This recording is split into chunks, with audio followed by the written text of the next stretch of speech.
Come on in. The profession's fine. It's Q&A Wednesday. We're talking about how to optimize a firm for sale, how to build the ultimate accounting tech stack from scratch. What would I do if I started a firm tomorrow?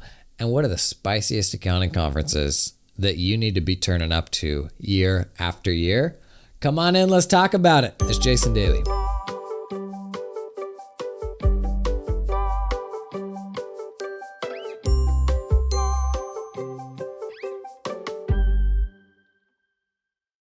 All right, happy Wednesday. Thanks for coming and hanging. An update on the plague. I might almost be over it. Word of wisdom if you're going into the business of having kids. Those little things just catch everything. Absolutely everything. If there's a disease out there to be had, they're going to find it. They're going to lick it off a handrail and they're going to bring it home for everybody to enjoy. And that's just life now. But you know what? They bring you a lot of good things too. But a diaper just made it through the washing machine today too. And I don't know that load of clothes is ever going to be the same because that thing just disintegrated. But I guess there's good things too. So Q&A Wednesday. A couple questions here from Allison. You mentioned that our practice or book of business is an easily transferable asset. I think it's a bit harder for solopreneurs. Our clients come to us because they have access to us and the relationships that we have with them. A buyer is going to ask what they're buying. How do we set ourselves up kind of to plan for that? And you're totally right. So the Patrick Dieter on Twitter talks a lot about buying firms. He's rolled up a few firms and is out there talking with as many, I don't know, he's kind of my go-to guy for best practices when it comes to what the ideal target accounting practice is to purchase. In fact, I'll put his Twitter in the show notes here. He talks about how basically 99% of firms aren't suited for acquisition for just this reason. Is when you have a firm that's built around the identity of an individual and a new owner comes in, there's literally like no reason for that client to stay besides just the annoyance of having to switch. I will say if you're acquiring a practice like that, usually like you do have the first opportunity to keep that client or to prove to them why they should stay.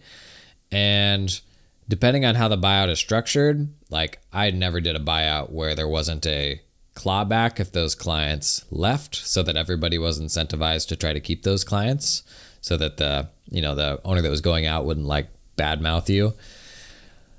So it's absolutely a factor. And so when it comes to buying a practice, like a practice that is managed by the team, where you have an owner that has kind of removed themselves from the management of the clients, that's a much more valuable firm, should be a much better multiple. That being said, the reality is like that's just not how most small practices are. And so if you look at more of the traditional firm buying and selling brokers, like who's the one that literally leaves me voicemails and sends me text messages? I don't know. There's a number of them that are getting more and more up in your face. But I would say you're absolutely right. Your firm's going to be more valuable if you've disassociated yourself from the client management, and if your team instead is overseeing the client management. But even in that scenario, oftentimes you're going to have strings attached to the team hanging around. So even if you do delegate those relationships down to team members, and some of the like deal structures that I've seen, it really just, rather than you being incentivized to keep all the clients there through a clawback, you still have a clawback just around the team staying. So if you built a team and you have delegated all those client relationships, that's a positive. But I will say in some ways you are trading some limitations of the deal for a different limitation of the deal, because have you delegated those staff relationships? Is there any reason for the staff to stay when new ownership comes on board? All that being said, I do think the kind of all things considered, a firm is still going to be more lucrative if all those client relationships aren't tied to the owner. So you're totally right there. How can we set ourselves up, and kind of plan for that? Just the whole, I'm working on a roast video that'll go out on Sunday, and it's a single person firm who's kind of at that point where they've worked for 5 years to build a firm from 0 to 1 and are having analysis paralysis on how to get beyond 1. Because, building a practice from 0 to 1 to beyond 1 is completely different. And there's a lot of folks that enjoy what that 0 to 1 firm looks like, where it's just them, it's the people that they enjoy working with. But they may not enjoy what it looks like to develop a firm beyond that, because it usually means, well, I guess initially it means supporting that one person is how most people approach it. But ultimately, like, to outgrow yourself and to delegate those relationships, it usually means bringing in a different type of client that's suited not for you, but is suited for your team, which could be a totally different type of person, totally different type of business. So it's worth, thinking ahead about how to not make yourself irreplaceable in that relationship. I've got a big asterisk on that I'll circle back to after this second question that Allison asked. Kind of goes on the same thought. How should we think about building and designing our business with the end in mind? At some point, all of us will retire. What can we do to build a business someone wants to buy, or one we want to leave to a family member? How do we do it while keeping our goal of having a life, being present with our family, friends, etc., ever present in how we run our business? I think it's a hot take. You may not agree. And it's one of those things where it depends. I think the mystique around exits is overblown and glorified when we look at other people and we see, they have these sales, and this is like this kind of cherry on the top of this career as you had this big successful exit. Why I think that can be problematic is I've seen a lot of examples of, I would say, 2 reasons that's problematic. It's really hard for a practice to continue being successful and continue being what you wanted it to be after you sell it. Like, so many sales that I've seen, the firm gets rolled up into a larger group where, like, what made that firm special is squashed because it's gobbled up by this larger group. They say in the beginning they're not going to change anything, but eventually all those processes get gobbled up into their processes. And generally the clients don't like it, the staff don't like it. So an external sale, to be totally honest to you, for me, in my firm running days, that to me never felt like a positive outcome.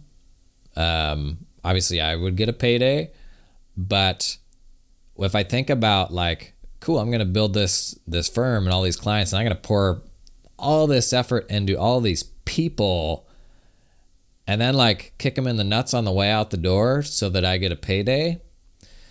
Like, that is how most external firm sales I've seen have gone. Like, I don't know that I can think of any examples of a firm sale to a third party where everybody was tickled on the other side of that. And so, yes, there is a payday that could be had there, but, like, would I feel good about doing that? Probably not. I mean, the holy grail is the internal firm sale.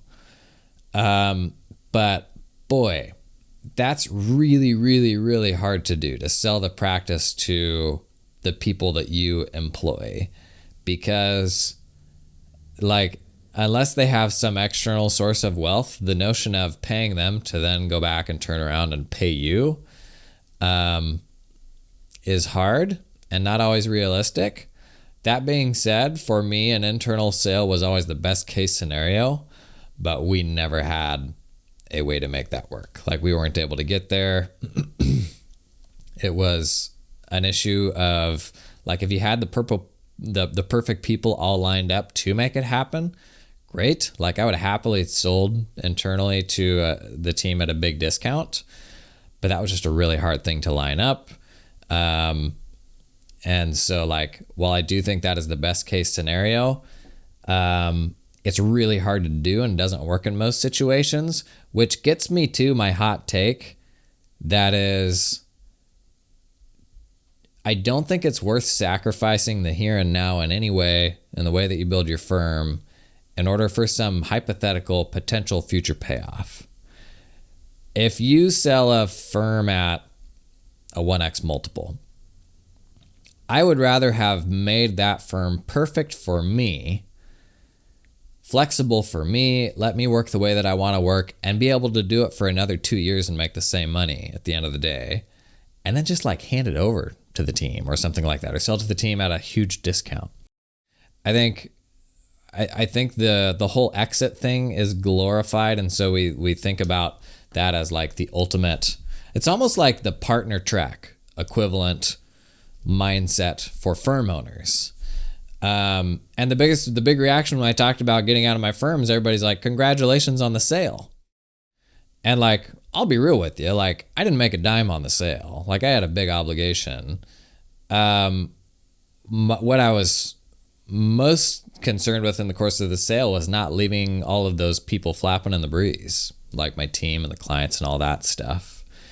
And so unless you're like a real M&A nerd and what you enjoy is really just doing the buying and the selling and the rolling up and all that stuff, just make the firm that's going to work best for you, that will give you the most sustainable, enjoyable version of doing that thing. Because if you can even, if you can extend your firm running career another 24 months, like great, you've made all the money back that you would make in a sale. And then you've got this thing where you're not moving it on to the next party out of some sort of financial need anymore. It can be a less financially motivated decision, so that maybe you are pulling the team in on a more preferential deal where maybe it's not as big of a burden for them. But I personally don't get super excited about selling firms because of how it just seems to like hurt everybody on the other side of it. Like I don't see external sales going well. So my thinking is optimize it for yourself to do it longer term.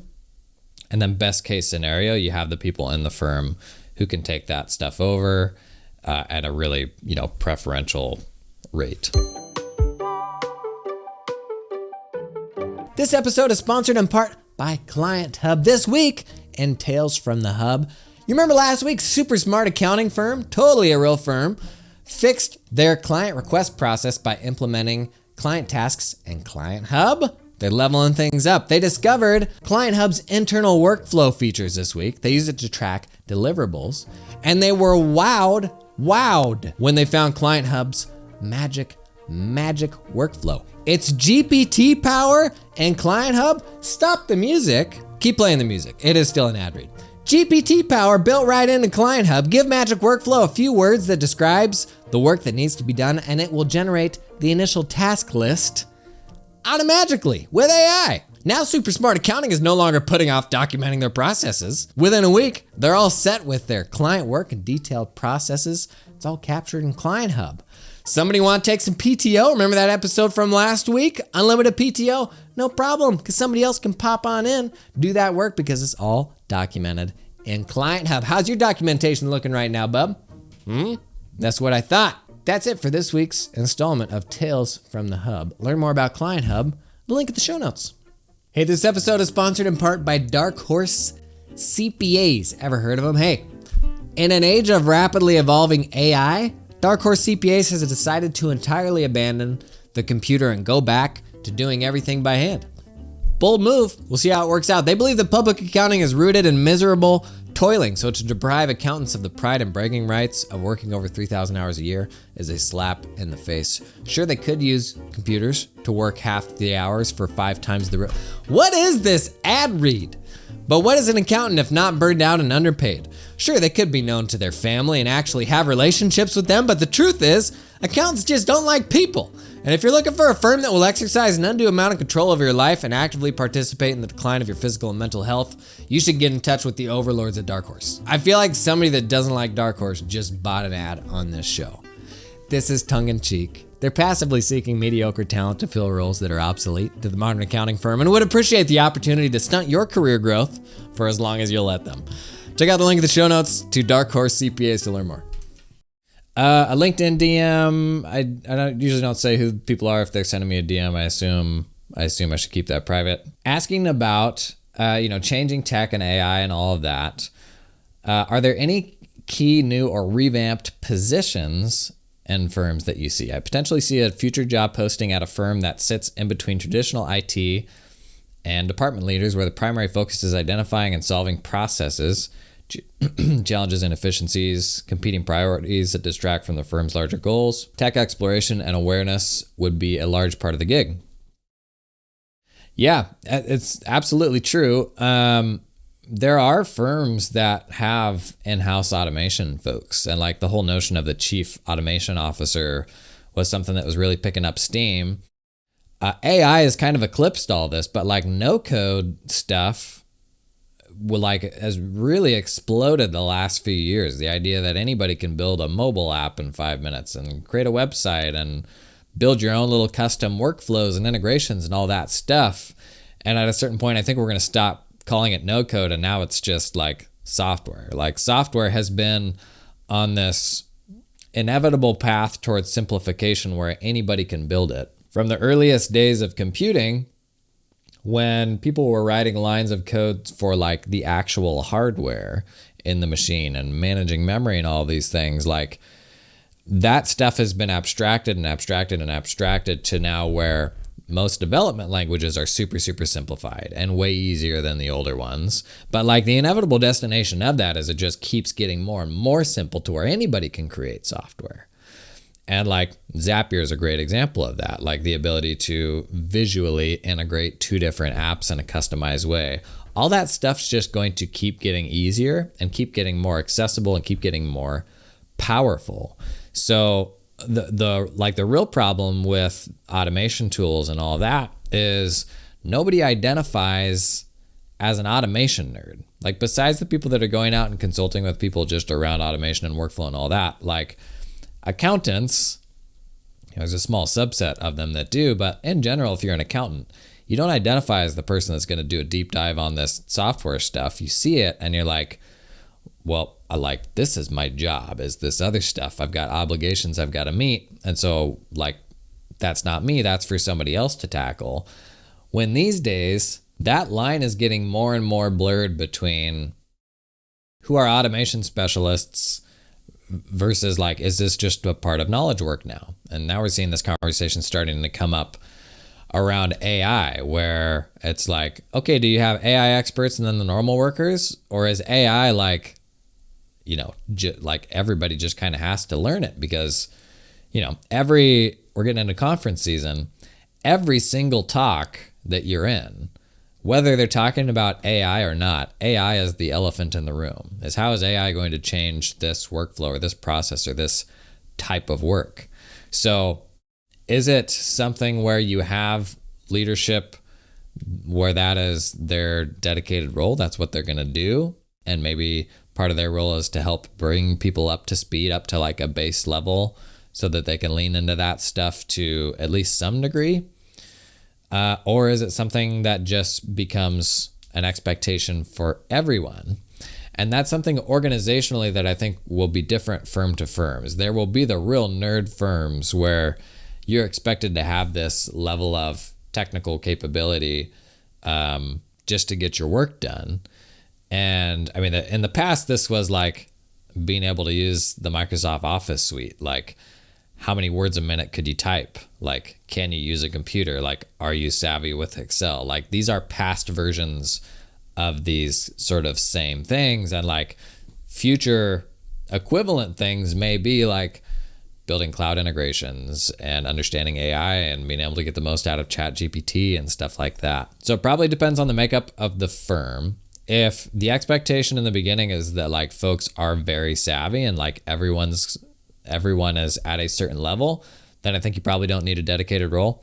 If it's a more traditional firm where not everyone is kind of this hybrid individual where they can do the automation stuff and the traditional work, which is 99% of firms, then maybe it does make sense to have that automation person in there as kind of a force multiplier and to not only develop the top level tech, that is the stuff that the entire firm leverages, but also like try to upskill everyone so that personal productivity is increased.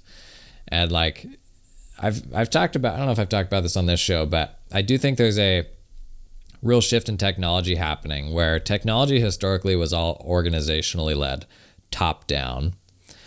But the faster that software changes and the more cool tools we have at our disposal, the more personal productivity or bottom up productivity is like way more helpful and hard for larger organizations to lean into. And so ChatGPT is a great example of that. It's something that changes every week as the underlying model's capabilities change.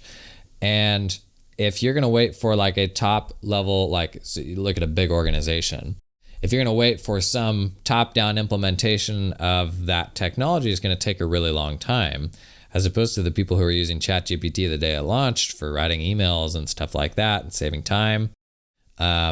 Obviously, the harder aspects of bottom-up personal productivity is security, is like organizational policies around those tools. Zapier is a great example of this, where Zapier is great for these fiddly little one-off workflows that you have where no organizational policy is ever going to solve for that problem. So absent personal productivity and you being able to make your own tools to solve your own problems, those problems will never be solved.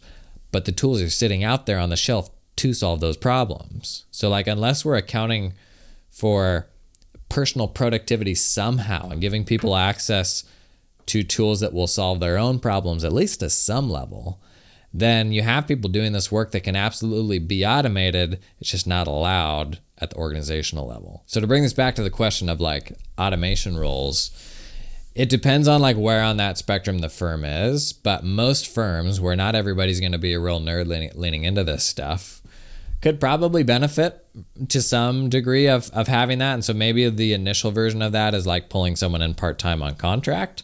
Maybe for larger firms that it makes sense for that to be a full-time person. But for that ROI to be there, like the technology that they can enable has to be a good enough force multiplier to make that a worthwhile investment, right? And that stuff is like compounding and getting better and better by the year. No code was a huge step in that direction. AI is another huge step in that direction. So all of this change, I think, is making that dedicated role a more and more viable thing because the tech just keeps getting better. But have you ever hired like a automation role? I've talked with a couple of people before who wanted to, and even put some of those things in those listings in my newsletter. If you've explored doing that, like hiring for a role like that before, please share how that worked in the comments.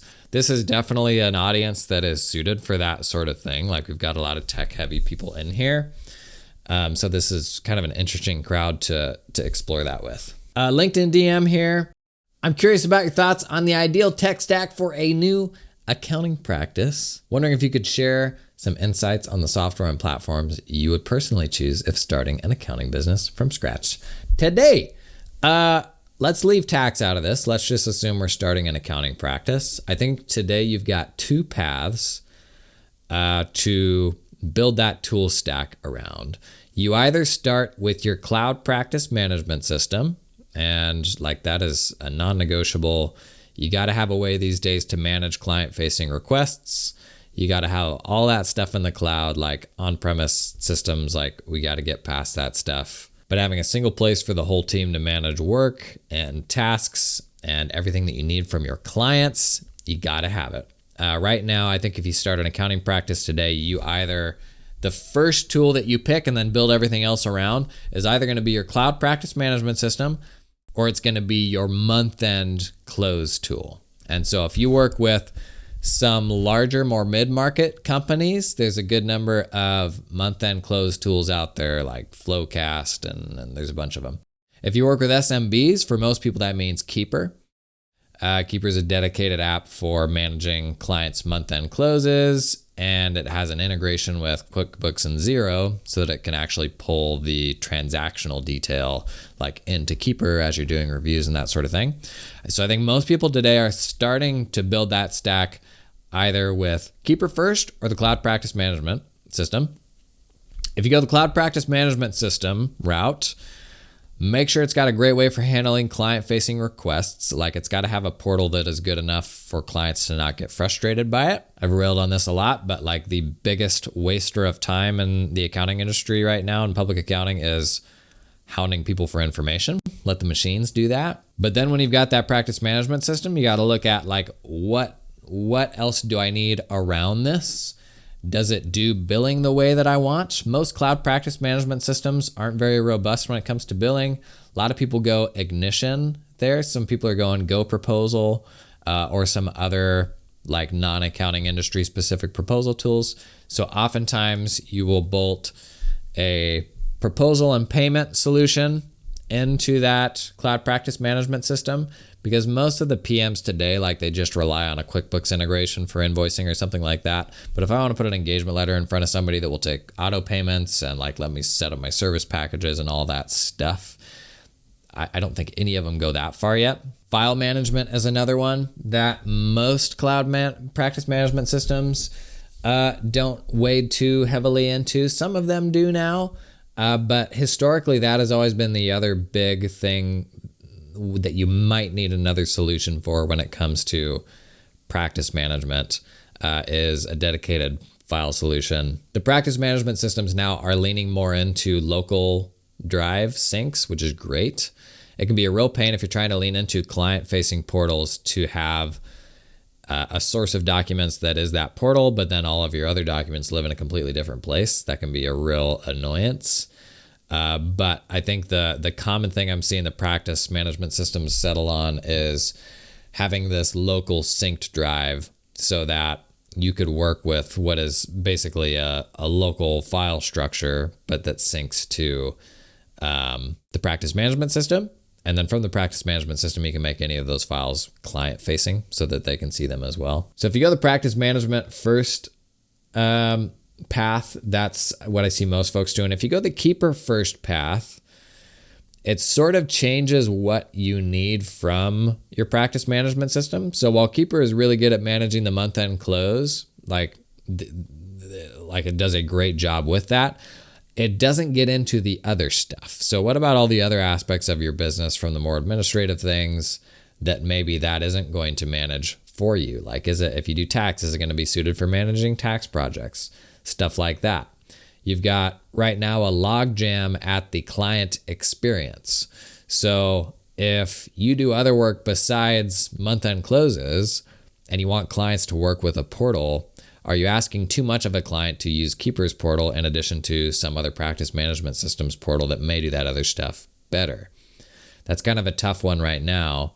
But if you go Keeper first, you probably still have to pull in some other task management system to manage the tasks of the rest of the business, or you just have to get creative with how you set up some non-client like admin projects within Keeper. But then after that, I think the process is largely the same. Like, you decide what that core kind of hub or brain for your firm is going to be. And then like, what does that lack? And then you try to bolt on those kind of additional things as necessary. I've said this before on this pod. I do think the big thing that's changing right now is there's an increasing amount of value in all-in-one solutions when AI can see across all of the stuff that it's connected to. And that is very hard to do through integrations. So for example, I've been harping on how in my mind, it's now non-negotiable that a practice management system has to touch email. Because if the practice management system is where all my information lives, but then I go over to Outlook to send emails, arguably the most useful thing AI is going to do for us in the near term is generative reply suggestions, along with like documents, like something that can see into projects and documents. So somebody asks, how's my tax return coming along? Or can you send me my prior year return? That's a pretty easy thing for AI right now to go out and figure out what it needs to fetch and then suggest that to you in an email response. Like, that's not a huge technical hurdle. But if those don't live in the same system, that gets really complicated, and apps generally won't expose that level of data to each other. Like, it would either involve your file management system embedding all of these files and then giving another app access to all of those embeddings, which I've never seen anybody do. Or it would require like your email app to cache everything that's in the other system to its system and then somehow like sync it on an ongoing basis to make it discoverable when you're going to send an email. So like integrations right now, like the way things work, integrations don't solve for that. So the way AI is taking us, all-in-one is getting more powerful. And so having email in the same place that you have all of that other stuff is like almost non-negotiable at this point. So if you're hitching your wagon to something today, you need to have AI conversations with them, ask them how they're leaning into this stuff, point to other examples of people implementing AI stuff, like what Carbon's done, like what Canopy's done, like what Pixie's talking about. Keeper has done some cool AI stuff. Definitely have those conversations with your vendor, because ultimately what will keep us relevant in the AI age is our tech partners leaning into this to enable this all for us. There's stuff that we can build ourselves that will make us helpful, like that personal productivity stuff. But the big things, the organizational stuff, that's going to have to be led by our tech partners. So ask those questions, send them to this podcast, say like, hey, like we need to be mindful of this. And then second, consider whether that suite is going to have any big blind spots. I used to be the best of breed, bolt a bunch of tools together guy. I don't think that really works like in the current AI paradigm or kind of where we're headed. So if email is not at the center of that, if there's not a great file management solution built into that, so that when somebody asks for a banker letter, it can't go out and see 12 very similar banker letters and generate one that gets you 90% of the way there. Like the day you have that stuff, managing client communications, talking with stupid bankers, that stuff's going to get so much better, so much more efficient. And what I don't want is right now to be building all of my organizational history on a system that won't be able to do that for me. So like that's where you don't want to end up flapping in the breeze. Now, Microsoft Copilot should be super cool. Like they are on such a huge hype cycle, announcing all of these things. But to be totally honest, they haven't shipped a lot of it. Like even, Microsoft Copilot, which was the big thing that they hyped at the beginning of the year in like January or February. As of a week or two ago, only 100 companies, I think it was, even had access to that. So we'll get that eventually, and it will probably be very good.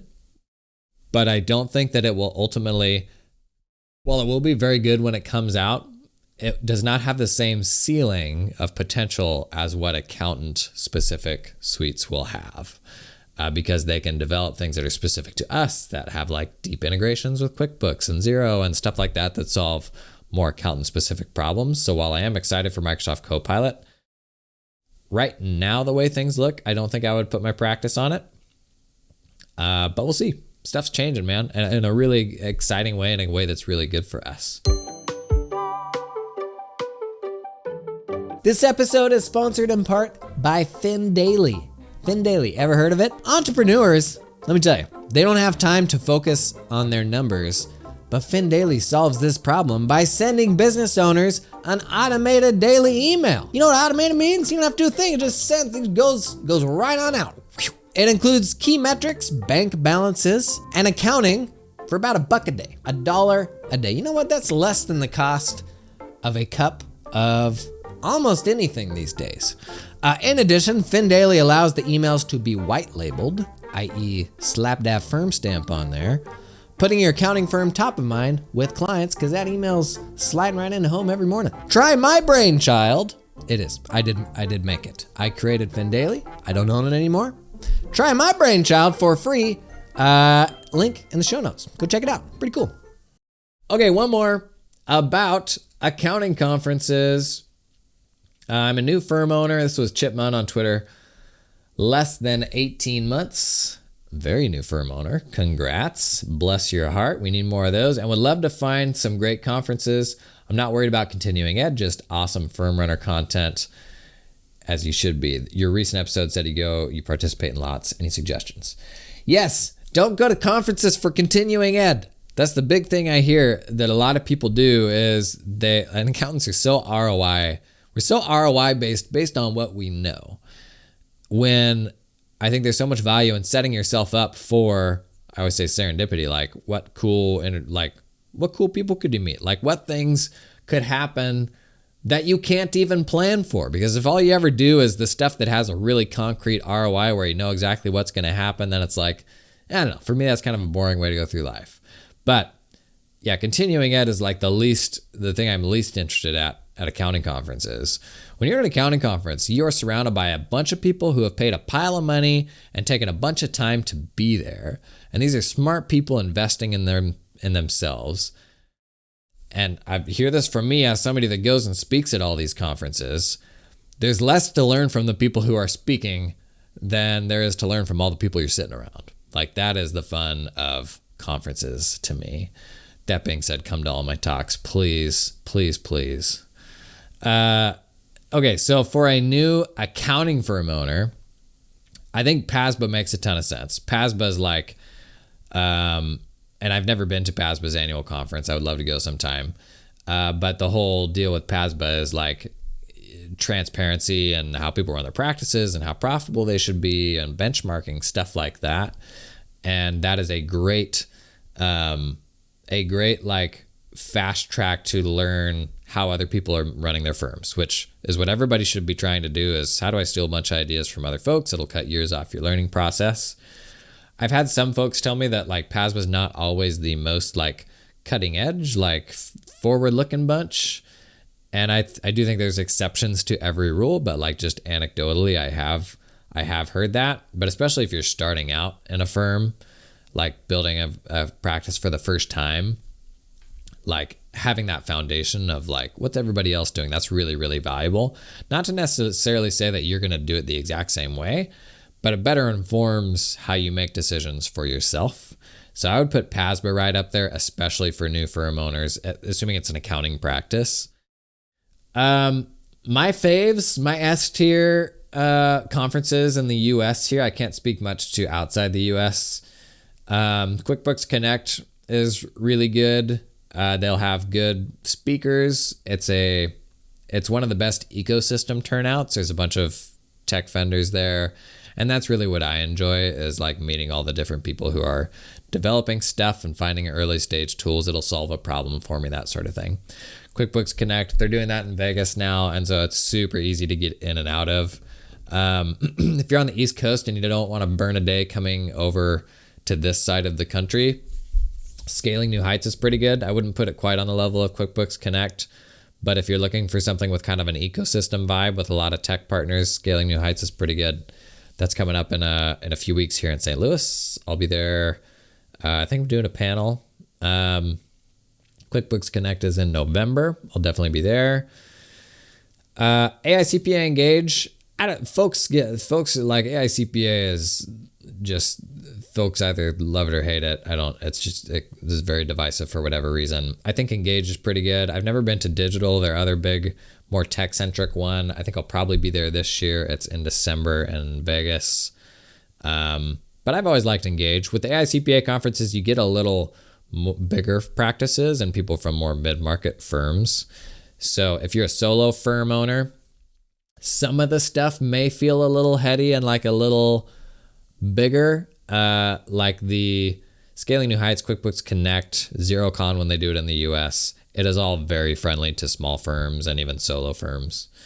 On the tax conference side, I don't know. Tell me what y'all think about tax conferences. I've always felt like tax conferences were more continuing ed centric, which I don't get as excited about going to a conference just for continuing ed. But for whatever reason, I've always felt like tax conferences were a little more technically oriented.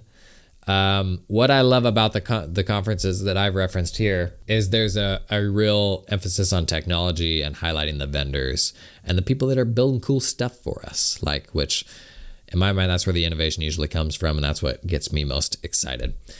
Stuff I'm going to be at this year, man. So Engage next week, I'll giving 3 talks at Engage, Scaling New Heights a couple weeks after that in June. End of July, I'll be at Pronto Tax Conference in San Diego doing a keynote there. Shared a few days ago. They gave me 4 free tickets to give away.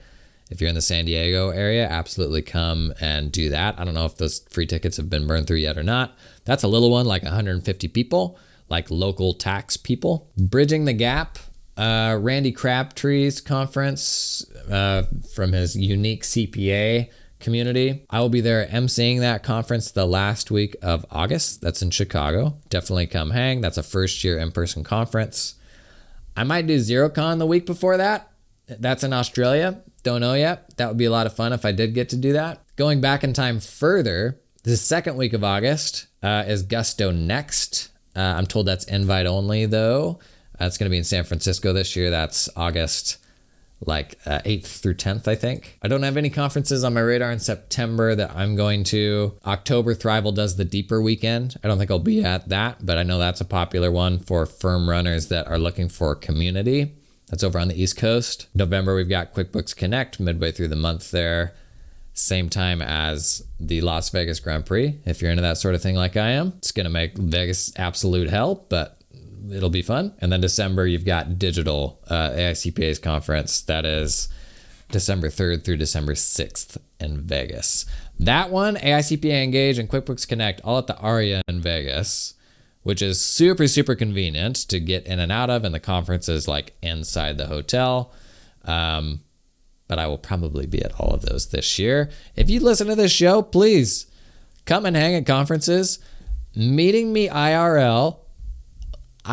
Conferences are actually really hard for me because you feel like a total a-hole when there's more people that know you than you know. And then you're super worried that, oh no, I actually do know them and I've met them before and I've just forgotten. So please, please, please, if you see me at a conference, don't be weirded out and afraid to come up and say hello. I will genuinely, I spend 14 hours a day on my feet just standing and talking to people at conferences all day long. So if you see me talking with somebody else, please circle back and come introduce yourself. That is that's why I go to so many conferences. It's not to go sit and watch talks. It's to meet all of you lovely people who come and hang and build more of those relationships. So conferences, totally worthwhile for meeting smart people. Do it. Like I've shared, ZeroCon 2019 unlocked everything for me. Unlocked the internet, unlocked making friends, which the ultimate hack in firm running is having powerful friendships with people who also do firm running. There's nothing better than that. Nothing makes all of this feel less isolating than building those friendships. And it just starts with putting yourself out there. So conferences, absolutely awesome. Couldn't recommend them enough. Come hang. And if you see me, please come and introduce yourself. That's it for Q&A Wednesday. Have a great day. I'll see you tomorrow.